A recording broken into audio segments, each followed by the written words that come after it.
Welcome in for another edition of the Half Court Press Podcast. John Nyatawa joined by Sam McKewon, here to break down the latest in local hoops as it relates to the teams that we cover. Sam's down there in Lincoln following the Huskers. I'm up here in Omaha following Creighton, and the two teams are meeting. We're recording this on a Thursday. They're about to play in just over 24 hours. So the rivalry has been renewed.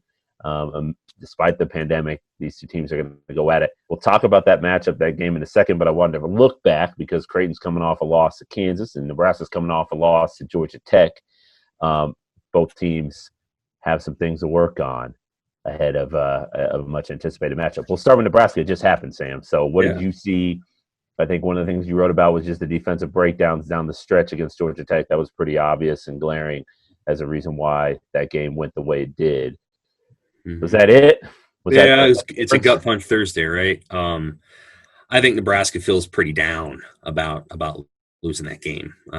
Not because they don't think they could beat Creighton, but I think there was a sense that they had a good game plan to slow down Georgia Tech's best player, and they got all the guys that you'd want to get in foul trouble were in foul trouble. So Georgia Tech's best guard, Jose Alvarado, had 4 fouls with 15 minutes left in the game.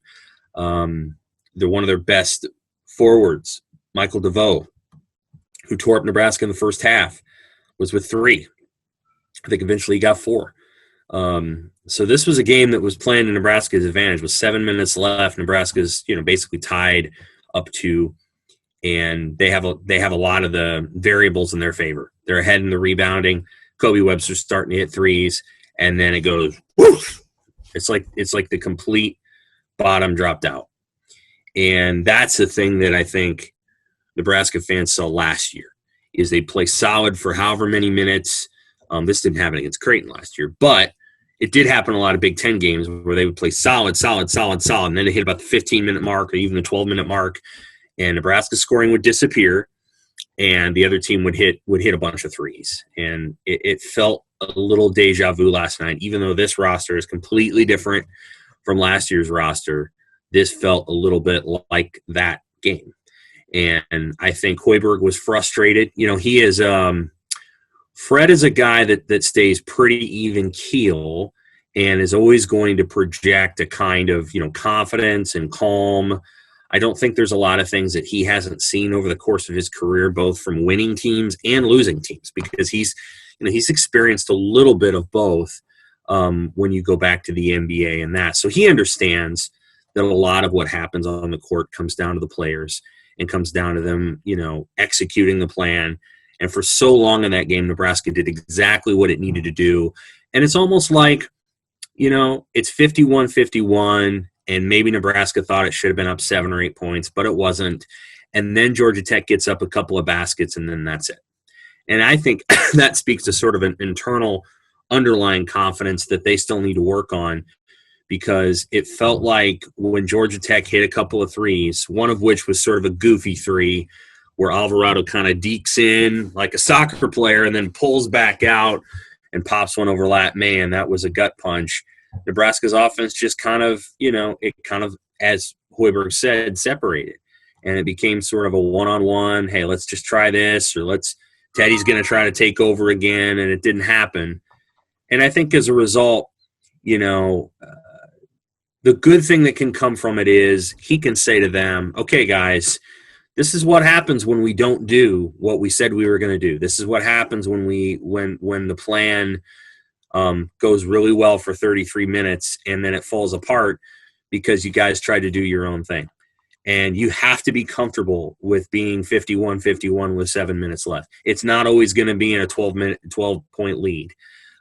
You have to be comfortable, for example, if they're playing Creighton tomorrow and they're down 9 with 10 minutes left. That means you're in striking distance, and you have to play through that. I would consider it a win if Nebraska's within single digits with 10 minutes left. So you have to, I think what he wants from his team is sort of a mental toughness that pushes through some of the minor frustrations, and they're still getting there. This is a team that has a lot of passion, that wants to win, that has, pretty good in-player chemistry. But when things kind of go bad, they get frustrated. and you've got to have guys who can pull you out of that trajectory. And there's a couple guys that I see, like, with Teddy Allen and to some degree Lat Mayen, who I think is maybe the most talented player on the team. You got to get those guys to lock into everything that's going on all the time. And when Teddy's on and he's, flipping a pass back for a three-pointer, it's pretty. When Lat's on and he's doing all the things he's supposed to be doing, it's pretty. But when those guys get a little drifty or whatever, you have to lock back in. And that's kind of what I saw last night.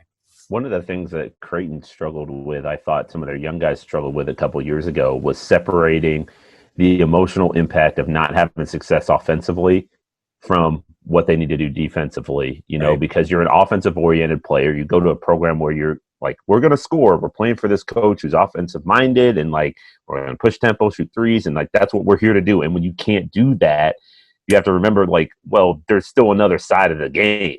Right. And I think Creighton spent a lot of time training the minds of its players to accept that fact and to buy into it. And to me, that was one of the things that really stood out late in the game against Georgia Tech for Nebraska. It was like a lack of mental focus defensively. All the room they were giving Alvarado to kind of go to work, and then a couple offensive boards that they gave up. It was just like little things that you just can't do in crunch time. And then, right. Unfortunately, some of the shots, you tip your cap a little bit to Georgia Tech because they weren't like, amazingly high percentage looks. The Right. three you mentioned by Alvarado, there was a contest there. He gave him maybe too much room in transition, but there was a contest there. By the way, can we mention that? Did you think Alvarado got lucky by not getting that fifth? Yeah. Like, he kind of, like, I don't know, Kobe tripped up. Kobe Webster tripped up a little bit, and Alvarado had a hand on his back, I think. So could have been the fifth foul right there. But then that was like, he had already hit a three, comes down, maybe fouls out, doesn't get the whistle. Nebraska doesn't, and then he hits that other three, and it was like, that was a big moment. And yeah. I think within the context of the game, Fred probably didn't see that. But I also think he's not the kind of guy that's gonna put it on the refs. For example, he said after the game that Lat Mayen can't pick up that technical foul, and as I'm watching it from my vantage point, and I feel like I had a better vantage point than maybe he did, because the media was on the front side of that, whatever that was. I don't think Lat did a lot. I think that was probably Moses Wright needs to let go of the foot. I don't know exactly why he was doing what he was doing. And then I don't think Georgia Tech's coach can come out on the floor like that. I don't think that's helpful at all. He pushed the envelope multiple times during the game, and the officials kind of let him. And that, again, that's Josh Pastner knowing the room and knowing what he can push. I thought Pastner did a good job. I think he should have been, teed up for the PJ Fleck move of going on the court there. But everything else, I thought Pastner coached it well, and he took the risk of putting Alvarado back on the floor, and it paid off. And I thought, Nebraska, I do think there comes a point in the course of that game when you got to call a timeout, or you've got to say, hey, you know what? Lat Mayen's our best three-point shooter. Kobe's having a good night, good for that. But the guy that we know night in, night out is going to make shots from perimeter is Lat. Why isn't he shooting? I think he had 5 shots. I think if I look it up.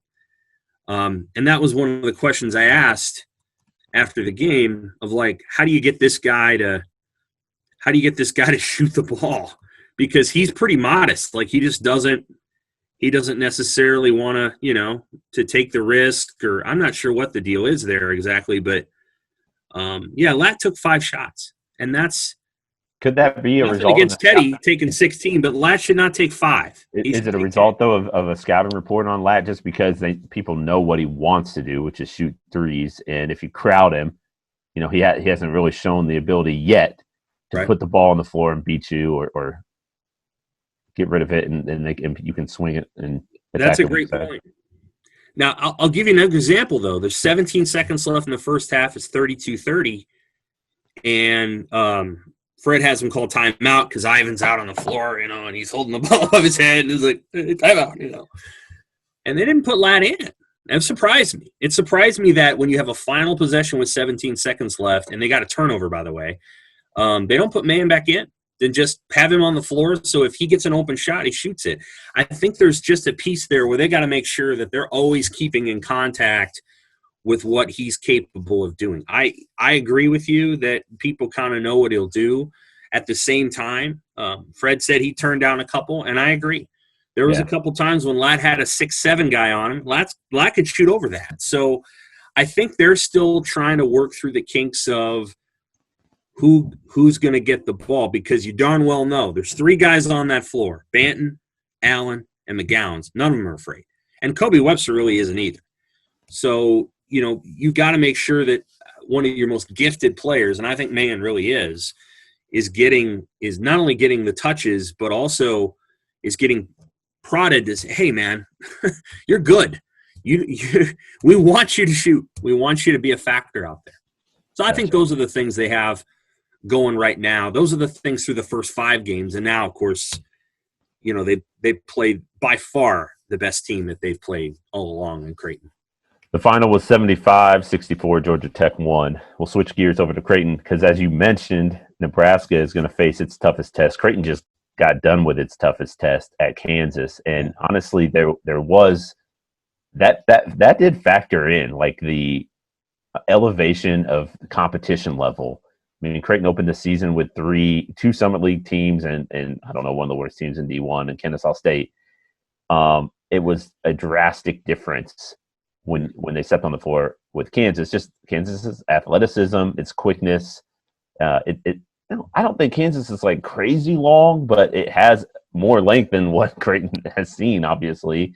And then and when you consider too that every team, you couldn't work out as consistently, play as much 5-on-5. Like Creighton, even in the offseason or the preseason, wasn't able to scrimmage as much as it normally would because of injuries, and didn't get exhibitions and all that stuff. So, like, Creighton's still working to find its timing and rhythm, and I just thought that was one of the underlying sort of determining factors in a defeat to Kansas. What did you see with that game? Kansas, obviously, I thought was almost in control. Like, you could say, quote unquote, in control down the stretch. Creighton, with some grit and resiliency, found a way to get back in and give itself a shot to force overtime. Marcus Zagorowski obviously made 2 free throws, but missed the third to force OT. But what'd you think? You got a chance to watch it. I was curious what your thoughts were on the Jays in that performance. So I watched the final 10 minutes live because I was getting a tree, and then I rewatched a lot of it. I think what I would say is that, Creighton's right there. I don't know that Kansas is the number 5 team in the country. I agree with that. They might end up being that, Sam, at the end of the year, because they're going to get better. But at this moment, I think there's a separation between, honestly, number 1 and maybe everybody else. I don't know. It's hard to tell. Certainly Iowa's had a great start to the season. I think Creighton would beat Iowa, but maybe I'm wrong. But I would say that, Creighton, to me, honestly looked like the better team. I think they missed some shots and they don't miss at CHI. I think Allen Fieldhouse is a wonky atmosphere anyway. I'm sure it was weird when being empty. And I think there was a couple of pressures. There was a couple pressure moments. I think where got shots that I think Creighton normally would have made, they didn't make. What strikes me is that the 2 guys that seemed impervious to that were Damian Jefferson and Denzel Mahoney. They didn't seem to feel that at all. And Mahoney's 6-point stretch there was pretty cool. Creighton seems to be able to find that guy, and they almost always have that guy on their best teams, and that goes back a long way. And that goes back to the Baroni era and the Dana, and now they just have. They have that X factor player, and it happens to be Mahoney or Jefferson, but Mahoney. And they're fortunate to have it because, Balak didn't have his best night, and Zagorowski didn't have his best night. And, if Tyshawn Alexander's there, they win by 10 or 12, whatever. But he wasn't. And so they really had to get those contributions. I guess I was a little surprised, and maybe this will bear out. In fact, I think it will bear out in the Nebraska game. I feel like Creighton had maybe a little bit more length on the bench, and those guys didn't contribute quite as much as I thought they might.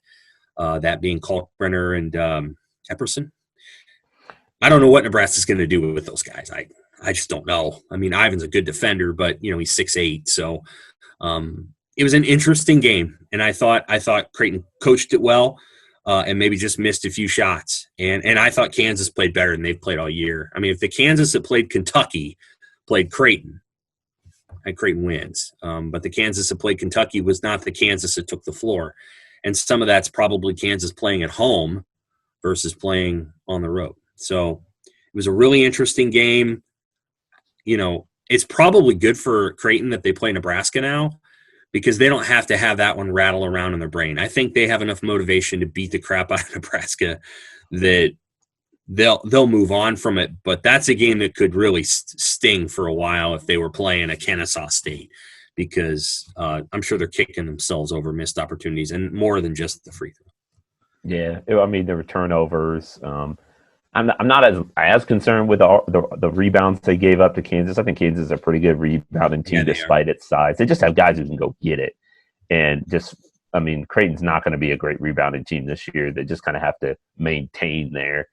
But they did give up some extra possessions on the offensive rebounds, so that hurt. But the turnovers just kind of like there were some silly ones that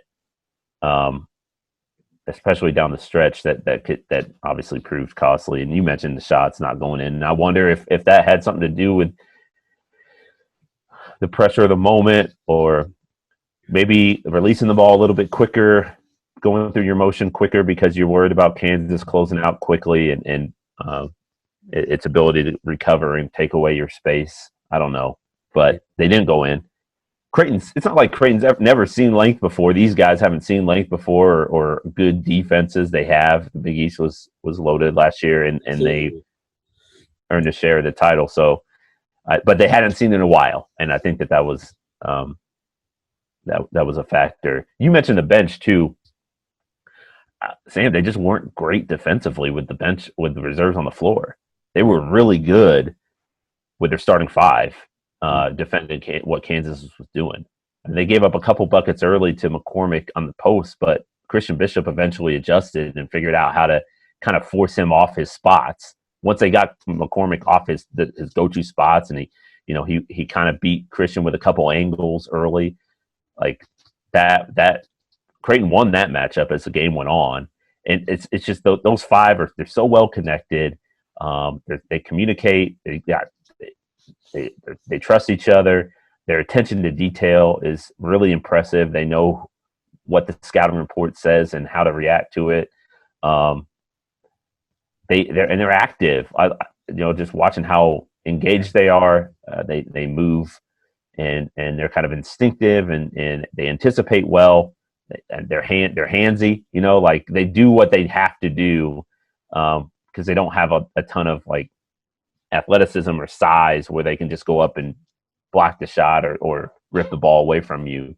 Although Denzel Mahoney did that, and I don't know, he's kind of emerging as potentially a lockdown sort of go-to guy defensively. We'll see if he assumes that role, but I don't know. I think they just got to get those reserves to kind of fit into the defensive picture as seamlessly as those starting five guys do. I mean, they're vets. All those starters, they've all played a ton together, and in this system, they know it. And the reserves, Ryan Kalkbrenner's a freshman. Sharif Mitchell played sparingly last year as a freshman. Antoine Jones this is his first year with the program. Jacob Everson's coming off injuries. He hasn't played a ton. He's been a part of the program for a while, but he hasn't played a ton. So I put this on Twitter. I think Kansas was at 0.73 points per possession against Creighton's starting five and like 1.28 points per possession against the rest of Creighton's lineups. I think Creighton's coaches they realized as the game wore on that like our starters are getting it done defensively, and we're gonna have to ride them. And that's a little bit concerning in the short term because Creighton's about to play a ton of games, and it's in the midst of where it's going to play basically every 3 days. Yeah, and you need those you need that bench to contribute, and you don't want to have any sort of drop off. So I think offensively, those guys are fine. They fit in really well, and they know what they got to do. It's just on the defensive end, getting them up to speed and getting them ready to go. So we'll see how they respond. I think Nebraska is different. I mean, they're just not as good as Kansas. I mean, I would imagine that those guys play more against. I'm not trying to knock Nebraska at all. I'm just saying that Nebraska has some unique, difficult matchups, especially if Creighton's. I assume they're going to play man, which Nebraska wants. They want to face that. Deep down, I think they got a little screwed up playing Georgia Tech zone, and then Georgia Tech switching to man. And I just think other teams are going to go to school or should go to school on that, because I think Nebraska got a little, mixed up. But I don't think Creighton's going to do that. I think they're just going to play them up, and that will be challenging in some ways for Creighton. But I also think, again, if Lat Mayen gets in foul trouble and you've got Kalkbrenner, that's not going to be an easy matchup for anybody on Nebraska's floor. I mean, they got a kid over on the bench who's recovering from COVID in the 21-day, and he's giant. Now none of us had seen him until last night. Like seen him. Yeah, because he hasn't been in the gym. This kid's 6'10", and I mean he's got the wingspan of a 7'5" guy. He's huge, and he's long, and he's got a little bit of size to him, but they can't use him yet because of COVID. So, protocol. He's sitting on the bench with a mask on, but he can't play yet. And so, if he were playing, I'd feel better about it. But this puts a lot on Lat Mayen and Ivan, who's a really good. He comes off screens really well, and he attacks. I'm not sure what that noise is. I think that's my. Yeah, that was mine. He comes off screens really well. 2 Chainz right there, Sam. I think so. It was good. I was looking at I'll tell you what I was doing is I was looking at the box score from the Creighton Kansas game. Oh yeah. An auto player started. So boom. Anyway, love it.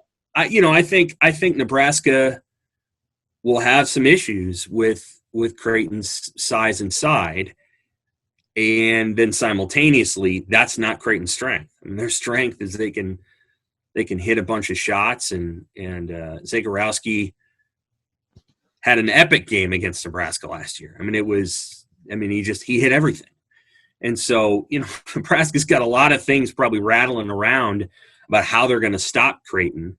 I think the thing that Nebraska will feel good about is if this team wants to run and they want to play with us like that, we can play like that.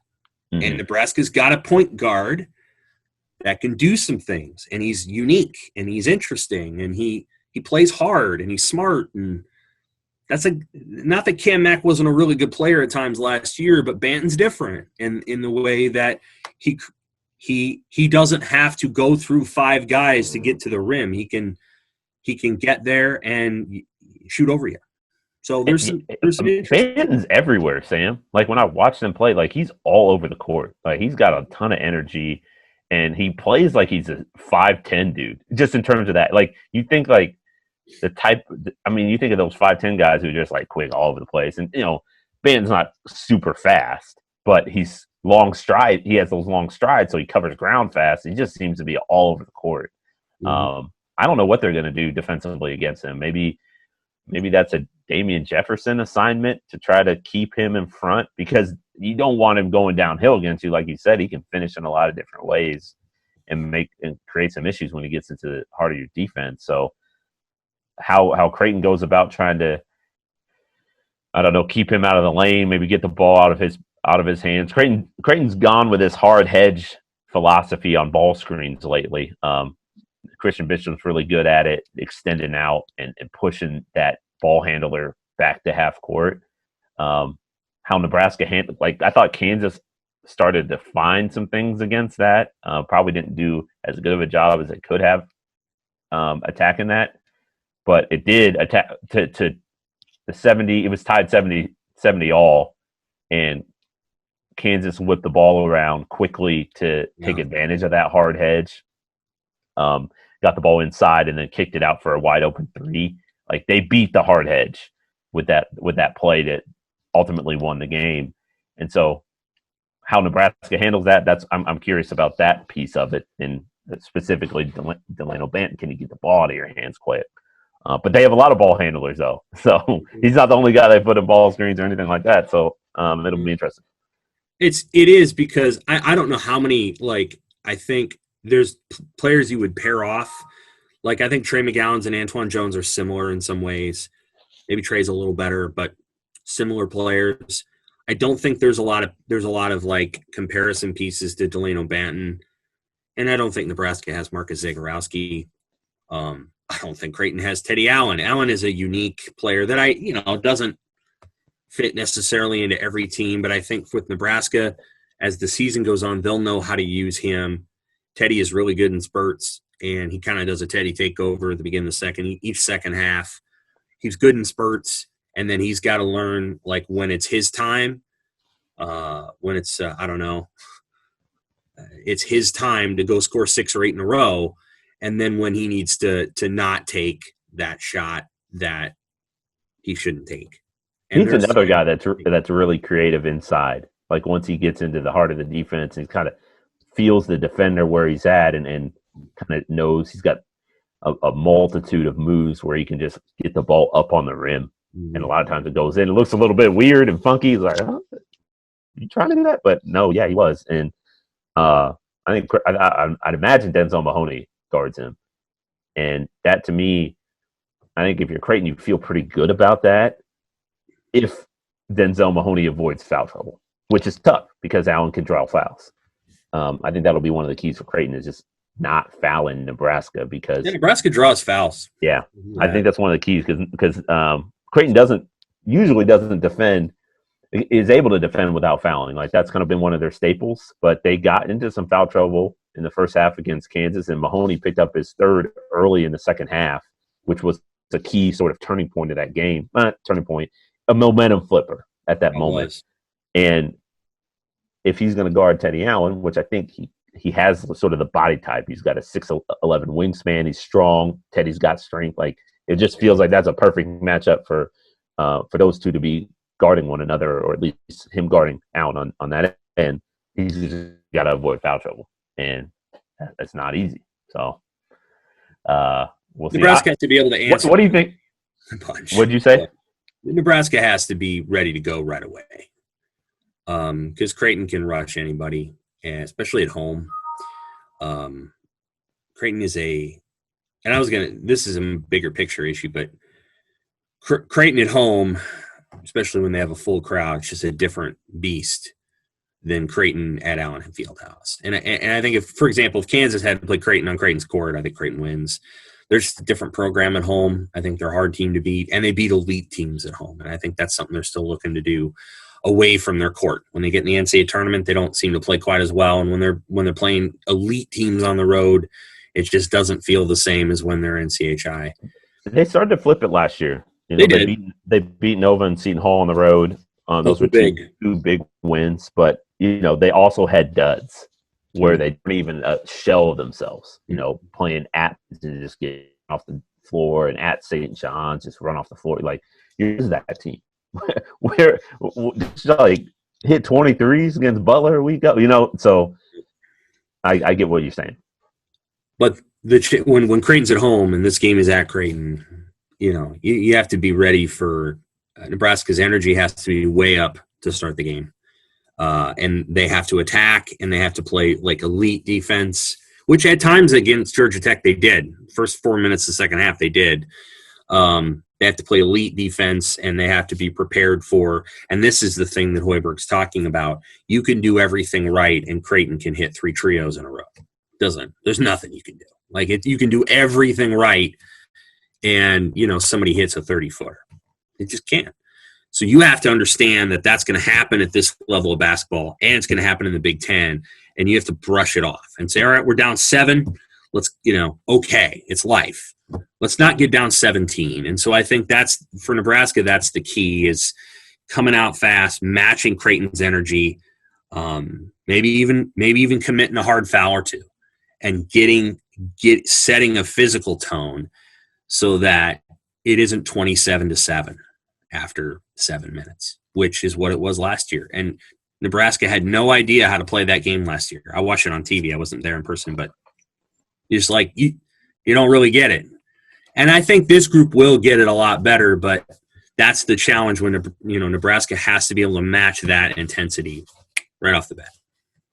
And it's tough because Creighton is on you so fast. And I think a lot of teams, especially in non-conference, there's an adjustment period. Even Kansas dealt with it. I think, what did Creighton do?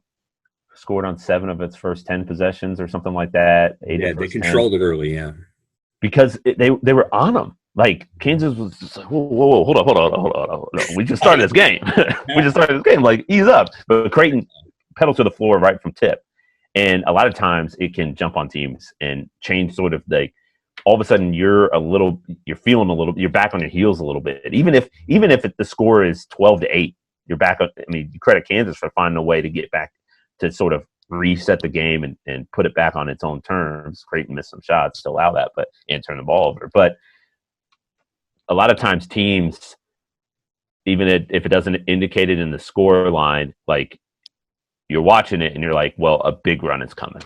Like, Creighton it's an inevitability that Creighton's about to just hit them with a 18-4 or something like that. And that's one of the things they do really well at home is the avalanche, man, the snowball. They just hit you over and over again.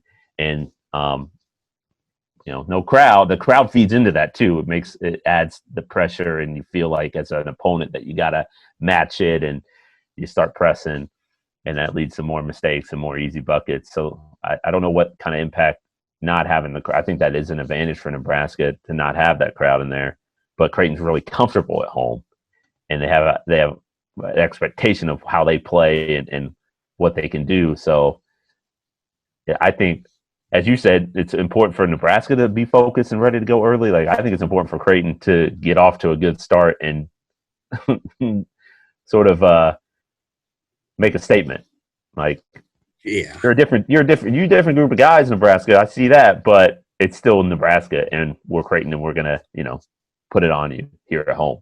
Yeah, I think Nebraska is going to compete a lot better than they did last year in the first half. I also think that Nebraska has the capability, if they're making their shots, to do the same thing. Like, they have the ability to get up early. Yeah. And then what I've seen in the first 5 games, and I wasn't at one of them on Thanksgiving Day, but the other 4, is because the rotation is essentially 8 guys. And they fade a little at the end of the first half. Then they come out second half sort of house on fire. Then they fade a little at the end of the game. And so I think Nebraska's energy early will be good. If they hit shots, they can give just as good as Creighton gives early. I think watching the last 5 to 7 minutes of the first half and then the last 5 to 7 minutes of the second half, I think that's where I've seen Nebraska get just a little – they start giving up a few rebounds. They get a little separated on defense, that kind of stuff. But well, and if you take the Kansas game out of it, that first week when Creighton was kind of the clear favorite, those stretches of the games that was the difference. Like, once Creighton kind of got its feel of how things were going, midpoint of the first half, early second half, like that was when the separation happened. Yeah, and that it's interesting, man. A lot of times we focus on how the end of games go or how the start of the second half goes, but that end of first half, especially kind of like the 12-minute mark on. It makes such a difference. I think about the Creighton Kansas game.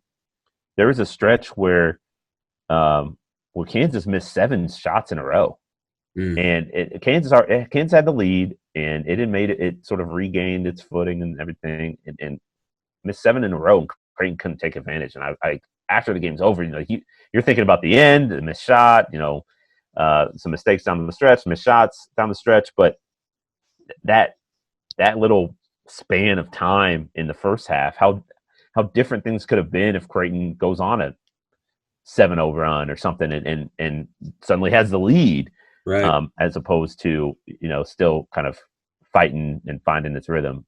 So end of the first half, yeah, I'm with you. That's a big stretch. You got any? What's your prediction? You said it's a win if Nebraska keeps it in single digits or at least down the stretch.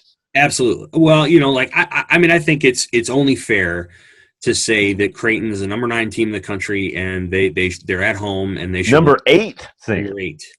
Probably going to drop a little bit, but they should win the game.